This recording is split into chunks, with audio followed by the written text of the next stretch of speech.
Georgia. What is going on to all you Atlanta Falcon fans out here? Shout out to Harris Highlights. It's not my video. I just want to throw that out there. I'm gonna put this highlight video in the description below because it's not my video. But what's going on? We got another little draft prospect video going on today. Today we got Vita Vea, this big, ginormous man. Now I've got the opportunity. I used to work. Well, I'm back in retail now, but when I was working retail during college football season, my favorite time of the year, we all know there's Pac-12 at night. So I had the opportunity to see this man play a lot because knowing retail, you know, you gotta work those long Saturdays, you gotta close on Saturdays, and you won't get home till about 10, 11. And I had the chance to catch up on some Pac-12 football. I probably watched Pac-12 more than I did SEC, to be real with y'all. But I had the opportunity to watch a lot of Pac-12 football, and I seen him play a couple times. This man is a monster against these guys out here. You know what I'm saying? This man is like 6'5", 340. And I was doing my research on him. You know what I'm saying? I was looking him up, checking him out. I had no idea, you know, in high school, I think it was out in Cali somewhere, this man played, he was like 6'3" or something as a freshman, mind you, a freshman. This man was a freshman at like 6'3", 260. And they said, his coach said he moves so well. This man played outside linebacker a couple times, middle linebacker. He played running back as well. I was shocked when I heard about that. He played running back as well. At that size, this man was like 6'3", 260 as a freshman in high school, which is crazy. Look at him using his hands. Just look at this man causing havoc. So he played running back as a freshman in high school. Like, he moved so well and he was so fast. They put him at that position. They also put him at wildcat quarterback. You know what I'm saying? So it's crazy. That's just crazy to me how well he was moving out there. So that reminds me, you know, reminds me of our boy Poe, who used to be here. He didn't really get to tote the rock too much, but you would see the Falcons put him at fullback every now and then. So maybe if we pick up Vita Vea, we might put him at fullback every now and then just to throw the defense off. We're gonna get to the strengths and weaknesses a little bit later, but right now I'm just kind of testing him out, watching the video with y'all. You know, look at the strength, and I told y'all before, I love the bull rush. The bull rush is one of my favorite.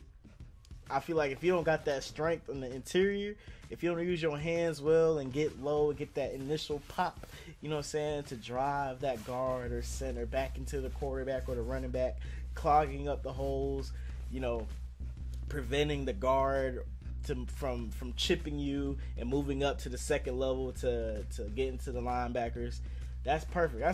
That's all we need. Sometimes, you know, we don't necessarily need to get that sack all the time. It's like the little things, like I said, for preventing the guard from reaching the second level to block a linebacker. That helps. If people like Deion Jones and Devondre Campbell and Duke Riley can flow freely, you know, within that first 3 yards, that, you know, if they can flow freely and get to the running back or quarterback on a blitz or just a regular read like this play right here, like just like that, if the linebacker can flow freely through the hole and make that tackle, that's a win. You know, little stuff like that where they don't count on the stat sheet, that helps. That helps out a lot. Look at him, just disrupting. Look at him using his hands. You see that? He could flow sideline to sideline, so you know that's what we need. Fast. What is Dan Quinn always preaching? Fast and physical. That's what we need right there. Like I said in the first video, the second one with Darren Payne. Darren Payne finished off with the best combine score for D tackles, and next up behind him by 0.1 at 6.50. He finished off with a 6.50, second best combine score for D tackles. Either one of these guys I'd be happy with. As you can see, this man is 6'4", 347. Big guy. He ran a 5'1" and a 40. Now, if you're running a 5'1" and a 40 at that size, I can take that. That man is fast for his size. This man is quick, strong, and that's all we need on that line. Him and Grady Jarrett will cause havoc. I can see that right now. somebody's going to demand a double team. So that's going to free up either Grady Jarrett or it's going to free up Vita Vea.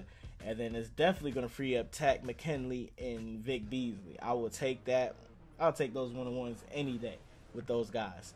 Maybe not Vic Beasley. I don't know. He does some weird stuff sometimes. I don't know. Everybody, I'm going to read that out to you guys real quick. Vea's combination of size and light feet are rare. In fact, even at about 350 pounds, he was lining up as an edge rusher at times in 2016 to take advantage of his genetics. While others starting 5 of 14 games played as a sophomore, Pac-12 coaches voted him second team all-conference after he compiled 39 stops, 6.5 for loss, and 5 sacks. Vea played in all 13 games as a reserve in 2015, posting 17 tackles, 3 for a loss, and a sack.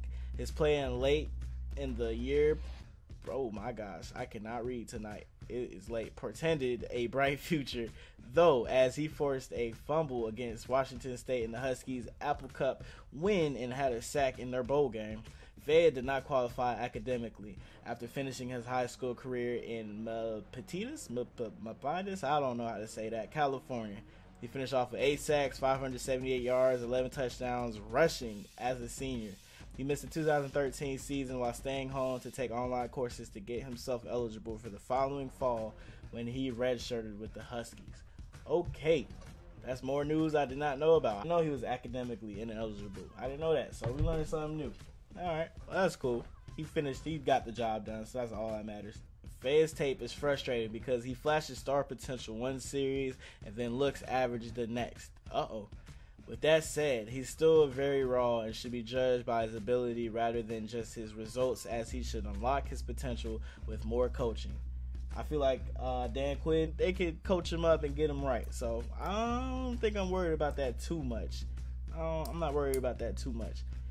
Vea has the size and power to play nose in an odd or even front, and he could be targeted by 3-4 teams looking for dominant run defender on the end. He should work into a defensive line rotation immediately and has ability to become a good NFL starter for years.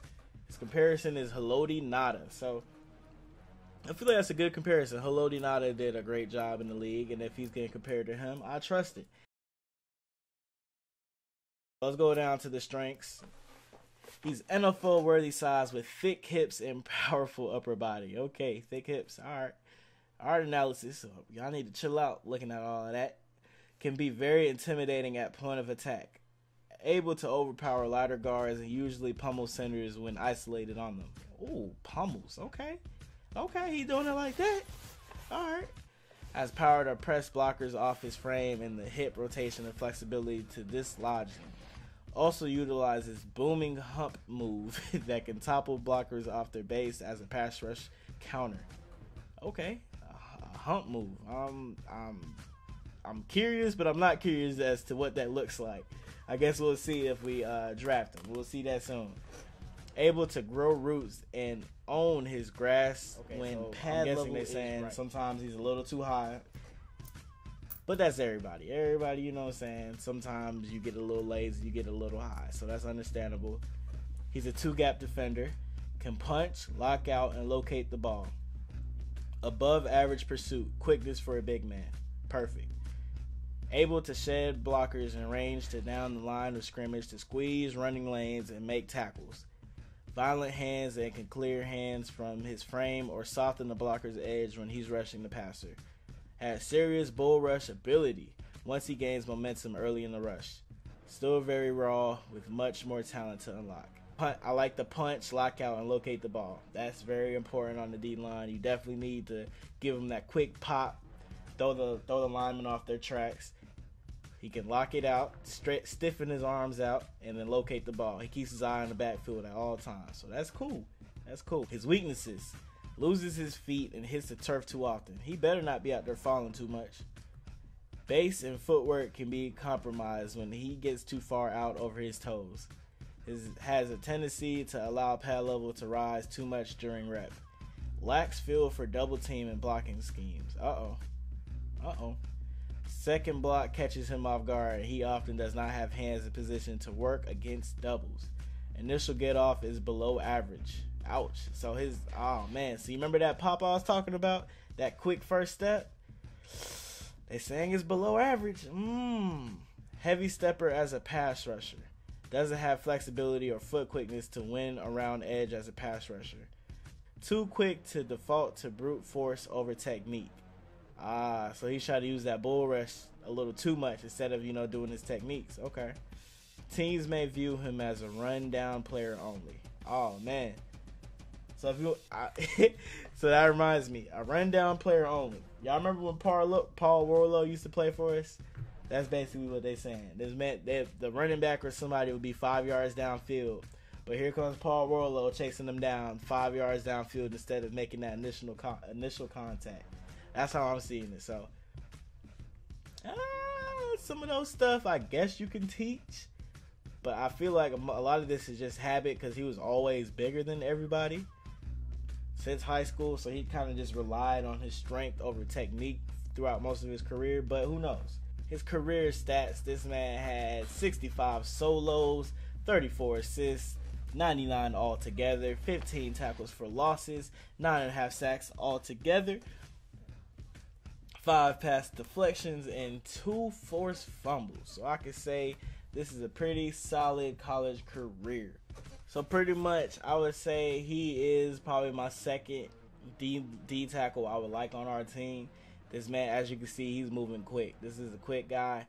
I feel like Marquand Manuel, Dan Quinn, Grady Jarrett. I feel like everybody can teach this man. All the stuff that they saying his weaknesses was, I feel like it's all coachable. It's all teachable things. They can make it work. If we was to pick up Vita Vea, I would not mind it. This man can move. Like the stuff with him being too low, they can work on that.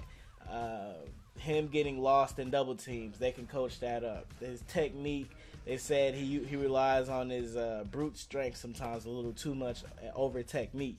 That's all teachable things. So I feel like that defense and all the veterans, the coaching staff, they all can get him right. So I'm not too worried about that. If it's like I said, it's all coachable things. It's nothing like something like maybe the quick pop, you know what I'm saying? They could probably work on that too. Maybe I feel that's still coachable. I'm gonna take that back. That's still coachable. So, and all this stuff is all coachable things. So I would not mind picking up Vita Vea.